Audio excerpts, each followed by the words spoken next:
Veja, essa é uma pergunta muito importante. A democracia não é um regime de concessão que um anjo vingador desce do céu, estala o chicote e bota as coisas em ordem por nós. Democracia é um regime de conquista. Ela supõe um cidadão consciente dos seus direitos, consciente dos seus deveres e disposto a lutar pelos seus direitos e procurando ser exemplar no cumprimento dos seus deveres. Isso não faz do Brasil um país menor, nem um país secundário. Apenas nós somos um país que tem um baixo treinamento desse exercício de cidadania. Talvez você se choque, mas veja o que é a nossa história brasileira, que não é uma história democrática, é uma história autoritária, é uma história violenta. E repare uma coisa, o período mais longo de democracia que o Brasil já viveu na sua história republicana deu-se entre a Constituição de 88 e o golpe que derrubou a Dilma. Foram 23 aninhos, ou seja, menos do que uma geração, foi o máximo de período democrático. Lembrando que democracia que nós tivemos não foi propriamente uma democracia em que o povo tinha o poder de decidir seu destino.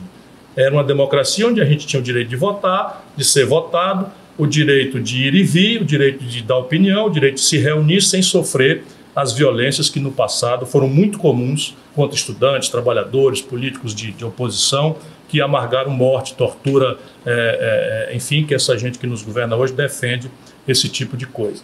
Portanto, nesse momento, nós estamos com um momento de debilidade vamos dizer, da energia da democracia, e nenhuma condição há de sairmos disso com esse negócio de achar que o salvador da pátria existe. Vamos falar claro, esse lulismo fanático, e eu não falo isso com nenhum prazer, não falo isso com nenhuma alegria, mas o lulismo fanático está ferrando o Brasil. Por quê? Porque o Lula foi condenado.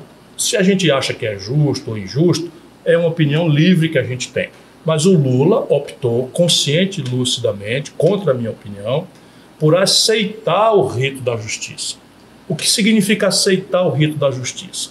É o juiz condenar, ele recorrer para o outro tribunal condenar, ele recorrer para o outro tribunal. Quando há muita violência política na nossa América Latina, é muito normal, não é, em momentos de ruptura, de confiança institucional, que um político perseguido, se ele se considera uma pessoa perseguida politicamente, que ele peça um asilo político, se homizie numa embaixada e denuncie, né, as mazelas do aparelho de justiça. Não é essa a opção do Lula, volto a dizer, certo ou errado, ele optou por aceitar o rito da lei e o rito da justiça. Resultado, por esse rito da lei, pelo rito da justiça, o Lula está preso, condenado já 2 vezes. Mas essa não é a única e mais grave das consequências, sob o ponto de vista da pergunta que me fizeram, que às vezes me entendem mal, uma intrigalhada danada. O Lula botou uma lei, quando ele foi presidente da República, chamada Lei da Ficha Limpa, em que por essa lei, se o cidadão ou cidadã, quem quer que seja, for condenado pela segunda instância, ou seja, o juiz condenou, o Tribunal Regional condenou, por isto só, ainda que tenha mais o STJ e mais o Supremo, mas a lei que o Lula fez, contra a minha opinião, né, diz o seguinte: se o cidadão for condenado na segunda instância, ele perde os direitos políticos, ou seja, ele perde o direito de ser candidato, perde o direito de votar, perde o direito de ser votado, perde o direito de participar de concurso público, enfim, perde os direitos políticos. O Lula, como está condenado em segunda instância, perdeu os direitos políticos.